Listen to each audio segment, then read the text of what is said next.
Varicose veins కి సరైన చికిత్స కోసం సంప్రదించండి ఎవిస్ హాస్పిటల్. నమస్తే రమగారు. నమస్తే జయ. రమగారు, ఇంటి ముఖద్వారం దగ్గర కొన్ని వస్తువులు పెట్టుకోవాలి, కొన్ని వస్తువులు పెట్టుకోకూడదు లాంటి నియమాలు ఉన్నాయి. ఏమి ఉంచుకోవచ్చు? చాలా ఉంచుకోవచ్చు జయ. ముందు ముఖద్వారం శుభ్రంగా ఉంచుకోవచ్చు. ఫస్ట్ మొట్టమొదట సాధారణంగా అంటే మనని అడిగితే మన విధానమే కదా చెప్తాం జయ. అంతే కదా, సాధారణంగా మాట్లాడుకుందాం. సాధారణమైన ముఖద్వారాలు, వాకిళ్ళు శుభ్రంగా ఉండాలి ఎప్పుడు కూడా. ఇంటిని చూసి ఇళ్ళని చూడమంటారు. మన ఇల్లు క్లీన్గా, నీట్గా, టైడీగా, కళకళలాడుతూ కనపడితే మనతో చేసే ఉద్యోగ వ్యాపారాలు అవతల వాళ్ళకి సంతోషాన్ని కలిగిస్తాయి. ఇల్లు చక్కగా పెట్టుకుంటారు. ఇది ఒక కాంప్లిమెంట్ కదా. ఇప్పుడు ఇల్లు చూడంగానే క్లీన్గా ఉందనుకో, మన మీద ఒక పాజిటివ్ వైబ్ వస్తుంది అవతల వాళ్ళకి. ఇప్పుడంతా వైబ్స్ మీదే కదా నడుస్తుంది. అంతా వైబ్సే. నెగిటివ్ వైబ్స్ నాకు కొట్టేస్తున్నాయి, పాజిటివ్ వైబ్స్ మాకు వచ్చేస్తున్నాయి, టెన్షన్ వైబ్స్ కూడా మాకు వస్తున్నాయి. వాళ్ళు టెన్షన్ పడితే మాకు అంటుతోంది. వాటి మీదే మాట్లాడుకుంటుంది అంత. యంగ్స్టర్స్ అందరూ వైబ్స్ గురించే మాట్లాడతారు. చాలా పాజిటివ్ వైబ్స్ వస్తాయి నన్ను చూస్తే. అలాగే జరుగుతుంది. మన ఇల్లు కూడా పాజిటివ్ వైబ్ వచ్చేలాగా వాకిలి ఉంచుకోవాలి. ఎప్పుడో కిందటి పండక్కి 2 నెలల క్రితం కట్టిన మామిడి తోరణాలు తీరు, తాళ్ళు కడతారు, అవి తీయరు. పువ్వులు, బంతి పువ్వులు వేళ్లాడుతూ ఉంటాయి. అవి ఎండిపోయి కుంగి కునారెళ్ళిపోయి నశించిపోయి ఉంటాయి. కానీ అవే వేళ్లాడతాయి. పువ్వులు రాలిపోయి దారాలు మిగిలిపోతాయి. ఈ దారాలు గీరాలు ఉంచకండి. వాకిలి గుమ్మాన్ని శుభ్రంగా ఉంచుకోండి. ఎప్పటికప్పుడు తుడవండి. వాకిలి తలుపు, వాకిలి గుమ్మము శుభ్రంగా తుడవటం. విధానం ఉంటే చక్క గుమ్మానికి కాస్త పసుపు రాసి బొట్టు పెట్టటము, చక్కగా ముగ్గేయటము వాకిట్లో.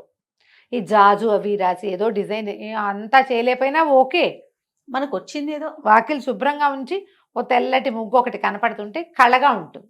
Positive vibe. ఎప్పుడు వాకిళ్ళకి ముందుగా చీపుళ్ళు పెట్టద్దు.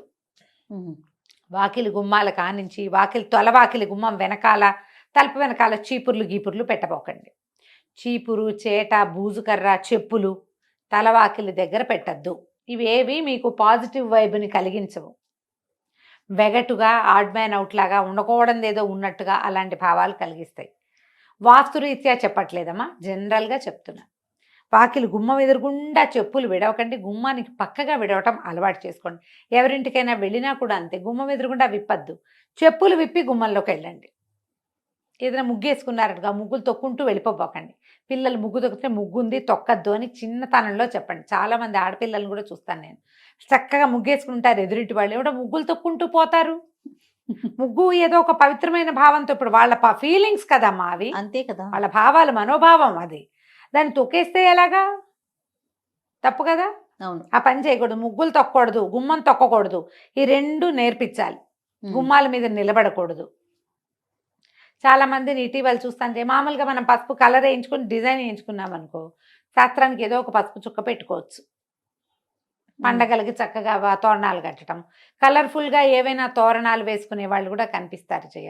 గుమ్మం పైన ఓ వినాయకుడు బొమ్మ, ఒక కళ్ళదిష్టి వినాయకుడు, లేకపోతే ఏదైనా పటికో, ఏదైనా నల్లటి బట్టలోనో ఎర్రటి వస్త్రంలోనో కట్టిన పటిక కానీ, కొబ్బరికాయ కానీ కట్టుకుంటారు. అది గుమ్మానికి కట్టరు, గుమ్మం పైన కడతారు కదా. అవును, గుమ్మానికి ఏమైనా రంగుల పూసలు, తోరణాలు మీరు కట్టుకుంటే కట్టుకోండి, మాకేం అభ్యంతరం లేదు. ప్లాస్టిక్ అవాయిడ్ చేయండి దయచేసి. ఏదైనా ఊలువి, పూసలువి కడితే వాటిని శుభ్రంగా దులిపి ఉంచుకోండి ఎప్పటికప్పుడు. ఎప్పుడు ఒకటే కాకుండా మార్చుకుంటూ ఉండండి. కొంచెం కలర్ఫుల్గా మనకి బాగుంటుంది. చెప్పులు పెట్టద్దు. ఈ గుమ్మం మీద కూడా పసుపు రాసి, గుమ్మానికి పసుపు రాసి బొట్లు పెడతారా, గుమ్మం మీద ముగ్గేసే పందా కూడా కనపడుతుంది.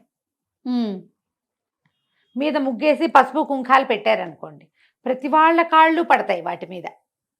ఇల్లంతా కూడా అదే అవుతుంది. ఇల్లంతా అవుతుంది. ఒక కథ అయితే పసుపులు కుంకాలు తొక్కే పదార్థాలు కావమ్మా, పెట్టుకోకూడదు. అట్లా గుమ్మ అంచుకు పెడతాం. ఇప్పుడు ఇట్లా మండిగా ఉంటుందా, గడపకి పెడతాం. ఈ పక్కన 2 ద్వారబంధం ఉంటుంది కదా, 2 పక్కల గుమ్మాలకు 2 పక్కల పెట్టుకోవచ్చు. దీని మీద ముగ్గు వేసే అలవాటు ఉంటే వేసుకోండి. గుమ్మం మీద ముగ్గేస్తారు. ఒక కర్ణాటక వాళ్ళు, నాకు గుర్తుంది కర్ణాటక అని, అంటే మరి పూర్తి కర్ణాటక కాదు, బార్డర్స్ వాళ్ళు, అనంతపురం వాళ్ళు. మా ఇంటి ఎదురు కూడా ఒక 4 నెలలు ఉన్నారు. ఒక పాప ఉంది, ఏదో చదువుకుంటుంది, పెళ్ళయింది, కానీ కొత్తగా పెళ్ళయింది. ఆ పిల్లకి ఏదో కాలేజీ ఉందని ఇల్లు తీసుకుని ఉంచారు. వాళ్ళ అమ్మగారు ఉండేవారు. పొద్దుటిపూట ఆవిడ శ్రద్ధగా బాస్పెట్లేసుకుని గుమ్మం దగ్గర కూర్చుని గుమ్మం తుడిచి బోల్డంతసేపు వేసేవాళ్ళు ముగ్గు. బొట్లు పెట్టి ఒక అగరత్తు వెలిగించి ద్వార గౌరి గడప గౌరికి పూజ చేసేవారు ఎవ్రీడే. అబ్బా ఎవ్రీడే చూసాను జయ నేను. వాళ్ళ పద్ధతి అది. వాళ్ళ పద్ధతి నాకు భలే సంతోషంగా ఉండేది, బాగుండేది. మనం కూడా చేద్దంటే మనకు ఆ పందా లేదు అసలు. గడప గౌరి అని ఒక నోము ఉంది, ఏడాది పాటో 2 ఏళ్ళ పాటో చేస్తారు, నాకు బాగా తెలియదు. కానీ గడప గౌరి నోము అని ఉంది, రోజు గడపకు బొట్టు పెట్టాలి.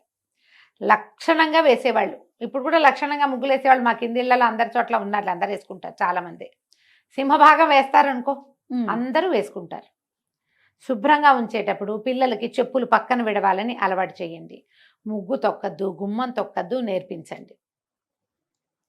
ఇప్పుడు ఇవి పెట్టాల్సినవి ఏం పెట్టాలి గుమ్మం దగ్గర అంటే ఒక్కొక్కళ్ళు ఒక్కొక్క విధానం చెప్తారు. ఈ పూజా టీవీ, భక్తి టీవీ, పుస్తకాలు వాటన్నిట్లలో కూడా మనకేం కనపడుతుంది, ఈ గుమ్మం మీద పాలచుక్కలు వేయండి. అటు ఇటు పాలచుక్కలు వేస్తే లక్ష్మీదేవి ఇంట్లోకి వస్తుంది. నేనైతే నమ్మనమ్మా, మీరేమనుకోకండి. నేను వినలేదు రమ్మగారు. ఓకే. పాల ప్యాకెట్ కట్ చేసి 2 చుక్కలు పోస్తారు, ఆ పాలు ఇట్లా ప్రవహిస్తాయి.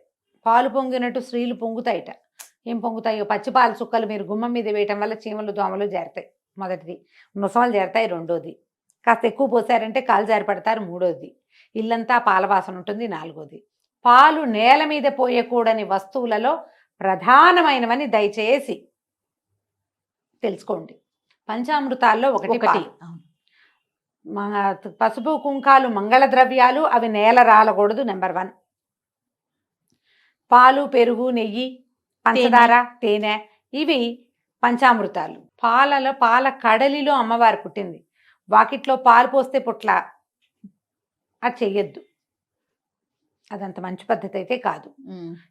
ఈ ప్రయత్నం మానేసుకోండి. చక్కగా ముగ్గేసుకోండి, నీట్గా క్లీన్గా ఉంచండి. ఒక కాళ్ళు తుడుచుకునే పట్టా ఏదో వేసుకుంటాం లోపల బయట. అవును, బయట ముగ్గేస్తారు కాబట్టి లోపల పట్టా వేసుకోండి, సరిపోతుంది. గుమ్మం ఎదురుగుండా కొంచెం మంచి పట్టా ఏదైనా దేవుడిదో ఏదైనా పెట్టండి, చాలు. ఇంతే సరిపోతుందమ్మా.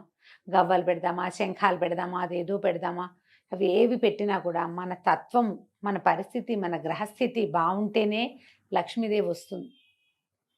వీటి వల్ల పెద్దగా ఏం ప్రయోజనం ఉండదు. ఎందుకు ప్రయోజనం లేని పనులు చేయటము? పెట్టడం ఒక ఎత్తు అయితే దాని శుభ్రత కదా రమ్మగారు. శుభ్రత అది కేర్ రెండో ఎత్తు. తీసుకోగలిగితే పోనీ ఏమైనా మన ఇష్టం. ఏదో పెట్టుకోండి, మీ ఇష్టం. పెట్టకూడని వస్తువులు మొదటే చెప్పారు. చెప్పులు పెట్టద్దు, చీపురు, చేట అలాంటి పెట్టద్దు.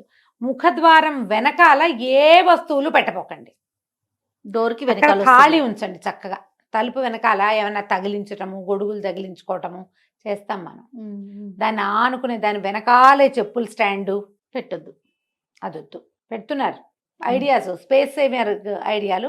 ఒక్క వాకిలి తలుపుని వదిలేసి ఇంట్లో ఎక్కడైనా స్పేస్ సేవింగ్ చేసుకోండి.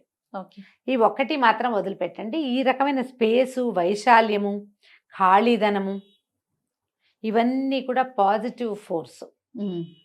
విశాలంగా కనపడడం, కోసీగా ఉండకూడదు. విశాలంగా కనపడాలి, తెరిపిగా ఉండాలి, శుభ్రంగా ఉండాలి. ఇవే మనకి పాజిటివ్ ఎనర్జీని తీసుకొస్తాయి. వాకిలి ఎదురుగుండా కనపడేలాగా ఏమైనా రంగులు, పువ్వులు పెట్టుకోవటము. గుమ్మంలో ఇచ్చి రాగానే కొంచెం కలర్ఫుల్గా పువ్వులు, నీళ్ళల్లో పువ్వులు వేసి పెడతారు. ఓ కృష్ణమూర్తి చక్కగా మురళిబాబు ఊదుతున్నవాడు, ఓ గోవు పిల్ల, ఆవు దూడ పెట్టుకుంటాము. అట్లా ఏదైనా కొంచెం బ్రైట్గా బాగా కనపడే రకంగా గుమ్మం దగ్గర ఉంచుకుంటే ఇల్లు కొంచెం పాజిటివ్ ఎనర్జీస్ని తీసుకుంటుంది. వీటిలలో మీ సొంత ఐడియాలు చాలా ఉంటాయి. అవును, వాళ్ళని వాకిలంతా ముగ్గులేస్తారు. వాకిలంతా వేసామనుకో, గుమ్మం దాటేటప్పుడు ఎట్ట దాటుతారు? అది ఇబ్బంది అవుతుంది కదా. ఆ ముగ్గు తొక్కకుండా రాలేరు కదా. చిట్టి ముగ్గు వేసుకోండి. ఏ పండగలప్పుడు పెద్ద ముగ్గు వేసుకోవచ్చు, కానీ ఈ బాల్కనీస్ ఎంతంత ఉంటాయి అపార్ట్మెంట్లో? 5x5, 4x4 అంతే ఉంటుంది. వాకిలి నిండా ముగ్గేస్తే చక్కగా చిట్టి ముగ్గు చందమామలాగా వేయండి మధ్యలో. అవును, ఆ ముగ్గుల దగ్గర కూడా కొట్టుకుంటారు అమ్మగారు. ఎదురు బదురు గుమ్మాలు అయితే మేము మాది పెద్దది రావాలి, మీది చిన్నది రావాలి, ఇలాంటి ఇష్యూస్ కూడా. ఇద్దరు కలిసి ఒక కామన్ కన్వెన్షన్ పెట్టుకుంటే 2 ఇళ్ళకి సరిపడా పెద్ద ముగ్గేస్తుంది, అయిపోతుంది. అలా కూడా ఉంటాయి. ఇది మా వాకిలి, ఇది మీ వాకిలి, కొట్లాట్లన్నీ ఉంటాయి. మరి ఏం చేస్తాను చెయ్య? ఇప్పుడంతా అపార్ట్మెంట్లు వచ్చాక అన్ని సూక్ష్మంలో మోక్షాలే అవన్నీ కదా.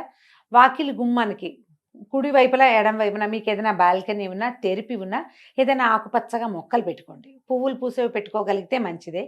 లేని పక్షంలో గ్రీన్గా కనపడేటట్టుగా ఏదైనా పెట్టుకోండి. ఆ ప్రాంతాలు కొంచెం శుభ్రంగా ఉంచుకోండి. అంతే చేయగలుగుతాం కదా, అంతకంటే అంతే. చేయగలమా, ఏమైనా చేయమని. ఇంకా అంతకు మించి ఇంకేముంటాయి ఇప్పుడు రమ్మగారు? ఇండిపెండెంట్ ఇల్లు అయితే మీకు మేము చెప్పేదేం లేదు, అంతే కదా, బ్రహ్మాండమైన ఇల్లు, మన ఇష్టం ఏదైనా చేసుకోవచ్చు. ఏదైనా చేయొచ్చు. గ్రీనరీ పెట్టచ్చు, చక్కగా నెమలి పించాలు పెట్టచ్చు, ఓ కృష్ణుని పెట్టచ్చు, ఓ వినాయకుడిని పెట్టచ్చు. మర్చిపోయింది అమ్మగారు, చెప్పుల స్టాండ్ బయట పెట్టుకుంటున్నాం కదా ఇప్పుడు అపార్ట్మెంట్స్ లో చూద్దాం, దాని మీద పాత్రలు పెట్టి నీళ్లు పోసి పువ్వులు పెట్టేది కొంతమందిని చూస్తుంటాం. దేవుని ప్రతిమలు కూడా పెడుతున్నారు అమ్మగారు, అవి పెట్టుకోవచ్చా? ఏమంత వినటానికి బాగుండలేదు కదా. కదా, చెప్పుల స్టాండ్ మీద పెడుతున్నాము అంటే ఏదో వెగటగా లేదు, చెప్పులు తగులుతూ ఉంటాయి కదా, స్టాండ్ కింద ఉంటుంది, అదే మొత్తం షెల్ఫ్లతోనే చేసుకుంటున్నాం కదా. చేసుకుంటున్నాము. పైన డెకరేట్ చేస్తున్నారు, చక్కగా అలంకరించి పాట్ పెట్టి అందులో పువ్వులేసి, పూల మొక్కలు పెట్టుకోండి పోనీ. పువ్వులే నీళ్ళల్లో పువ్వులు వేసి పెట్టడం, అది ఒకటి. మీరు అన్నట్టు కృష్ణుడి బొమ్మ, లాఫింగ్ బుద్ధాసో, ఇవి దేవుడి లాఫింగ్ బుద్ధ ప్రతిమ కాదో నేను చెప్పలేను. దేవుడి ప్రతిమలు పెట్టకండి చెప్పుల స్టాండ్ మీద. మీరు ఇది పళ్ళెంలో పోసి ఏదైనా పాత్ర, మట్టి పాత్రలు దొరుకుతాయి ఇప్పుడు, రంగులు రంగులు ఈ శిల్పారామంలోనూ అక్కడ దొరుకుతాయి, దాని నిండా నీళ్లు పోసి పువ్వులు పెట్టుకోండి మీ ఇష్టం. ప్రతిమలు మాత్రం పెట్టకండి, ప్రతిమలు అలాంటి చోట పెట్టేవి కాదు. ప్రతిమలు పెట్టిన చోట చెప్పులు, అలుగుడ్డలు, చీపుళ్ళు అవి పెట్టద్దు. దానికంటే ఇది బెటర్. పువ్వులు ఏదైనా డెకరేటివ్ ప్లాంట్స్ పెట్టుకోవచ్చు కదా, పువ్వులు కూడా కాకుండా. ప్లాస్టిక్ అంటారా? ఎందుకు కాదు, ఇప్పుడు మనకి చక్కగా ఇండోర్ ప్లాంట్స్, ఆటే ఎండరాని చోట మనం పెట్టుకునేందుకు 30 రకాల మొక్కలు వచ్చాయి కదమ్మా ఇప్పుడు. ఇండోర్ ఏమైనా ప్లాంట్స్ పెట్టుకోవచ్చుగా 2-3 ప్లాంట్స్ చక్కగా మంచి వస్తుంది. కొన్ని అయితే ఈ స్నేక్ ప్లాంట్ వాటితోటి ఇది ఆక్సిజన్ కూడా వస్తుంది అంటున్నారు బాగా. మరి అలాంటివి ఏమైనా చూసి పెట్టుకోండి హాయిగా. పువ్వులు కూడా అంత అడ్వైజబుల్ అయితే కాదు. పువ్వులు మనం తొక్కేవి పారేసేవి కాదు కదా, జాగ్రత్తగా ఉంచుకోవాల్సినవి. మరి ప్రయత్నం చేసి చూడండి, మీ టేస్ట్గా అనుగుణంగా ఏం కుదురుతాయో అవి పెట్టుకోండి. నేనైతే ఇండోర్ ప్లాంట్స్ చెప్తాను జయ, బాగుంటాయి. హాయిగా 2-3 మొక్కలు పెట్టుకుంటే పడతానే ఉంటాయి. ఎప్పుడైనా ఒకసారి చెప్పులు పైన పెట్టాల్సి వస్తే ఎక్కడ పెడతాం? ఈ దేవుళ్ళని, ఈ పువ్వుల్ని పెడితే వాటిని ఎత్తున పెట్టలేం కదా, పెట్టకూడదు కదా. దాని బదులు ఇలాంటివి ఏమైనా పెట్టుకుంటే సరిపోతుంది. రైట్ అమ్మగారు, నమస్తే. నమస్తే జయ.